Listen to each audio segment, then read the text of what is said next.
Okay, so now how are we going to curve sketch? All right, well, you're going to create a table. You're going to indicate what the intervals are, whether they're increasing or decreasing. And where you get that information is, remember, it's the first derivative. And when you factor that derivative and find out where the x's are, those x's dictate this number line, and then you have these intervals right here.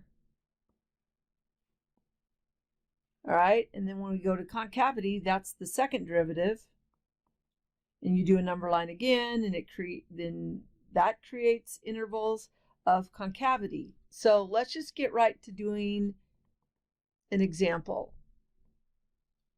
All right.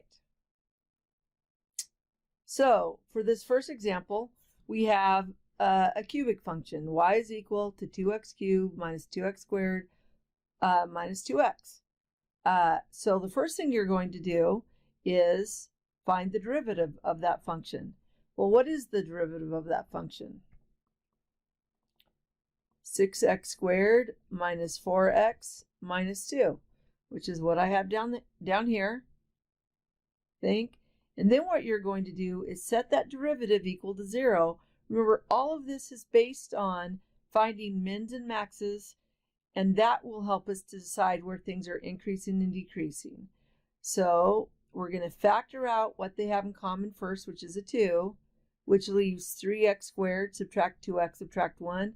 And then that just factors to this, and there we have our 2x values. Our 2x values then we place on the number line, and that gives us these intervals. This interval, this interval, and this interval. So what you do then is you pick a random number in the interval. You do not pick the x value. You do not pick the value that's the x. You pick a random value, and I say keep it easy. Whenever I can, I use 10, negative 10, and if I can, I use 0. And then what you're going to do is you're going to plug each of those values one at a time into the derivative. You can, not to the original function, but to the derivative. You could do it here, or you could actually plug it in factored form, because sometimes that makes it pretty easy. So if we plug negative 10 into here, 3 times negative 10 is negative 30. Well, 2 times negative 30, that's going to be negative 60. And I realize there's a plus 1 there, it'd be negative 62. But we'll say about negative 60. And if we plug in negative 10 here, well, what's a negative times a negative? It's a positive. And then positive times 2 is still positive. So for this interval, actually, we need only one arrow, but 3 plus signs. And that interval right there, so this interval right here is from negative infinity, because it goes all the way that way, up to negative 1, 3. And so that's what I'm going to put here for the interval, from negative infinity up to negative 1, 3. All right, and what we found that in that interval, that function is increasing. All right, then we're going to plug in 0. So 3 times 0 is 0. 0 plus 1 is 1. So that's a positive right there. 0 subtract 1, that's a negative. So a negative times a positive is a negative. A negative number times 2 is still a negative. So this interval right here is decreasing. Because when you multiply things out, when you put the random numbers in, that's how you find out increasing or decreasing. So for this interval, what interval is that? Oh, that's from negative 1/3 up to positive 1. In that interval, that function, is decreasing. So 3 subtract signs. Okay. And now, because this is increasing and this is decreasing, we have what's called a critical point. So where x is equal to -1/3, you have a critical point. And I did not do this, and I don't think I'm going to take the time to do this, but you plug -1/3 into the original function, and that will give you the y value exactly where that critical point is. All right, finally, we need to plug in +10. Well, if we plug +10 into here, that will definitely be, let me erase all this stuff now.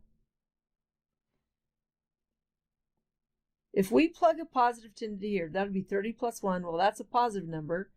10 subtract 1 is a positive number. Positive times positive is positive. 2 times positive is still positive, so this is increasing. So from that out of the way. So from 1 to positive infinity, we have an increasing function. So that means that 1 is a critical point. And 1 will be easy enough. If we plug 1 up into here, well, 1 cubed is 1. 2 times 1 is 2. Subtract 1 squared is 1. 2 times 1 is 2. So subtract 2.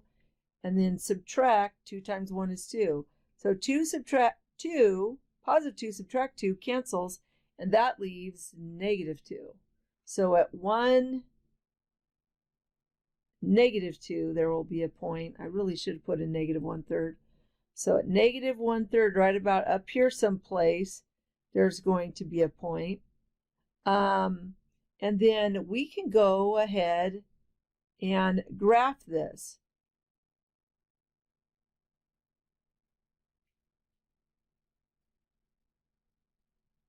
So that function is going to roughly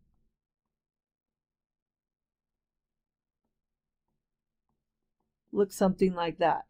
Okay, so that is it for intervals of increasing and decreasing. So this is part 1. Part 2 will be the concavity. And if you notice, you can see the concavity also right here.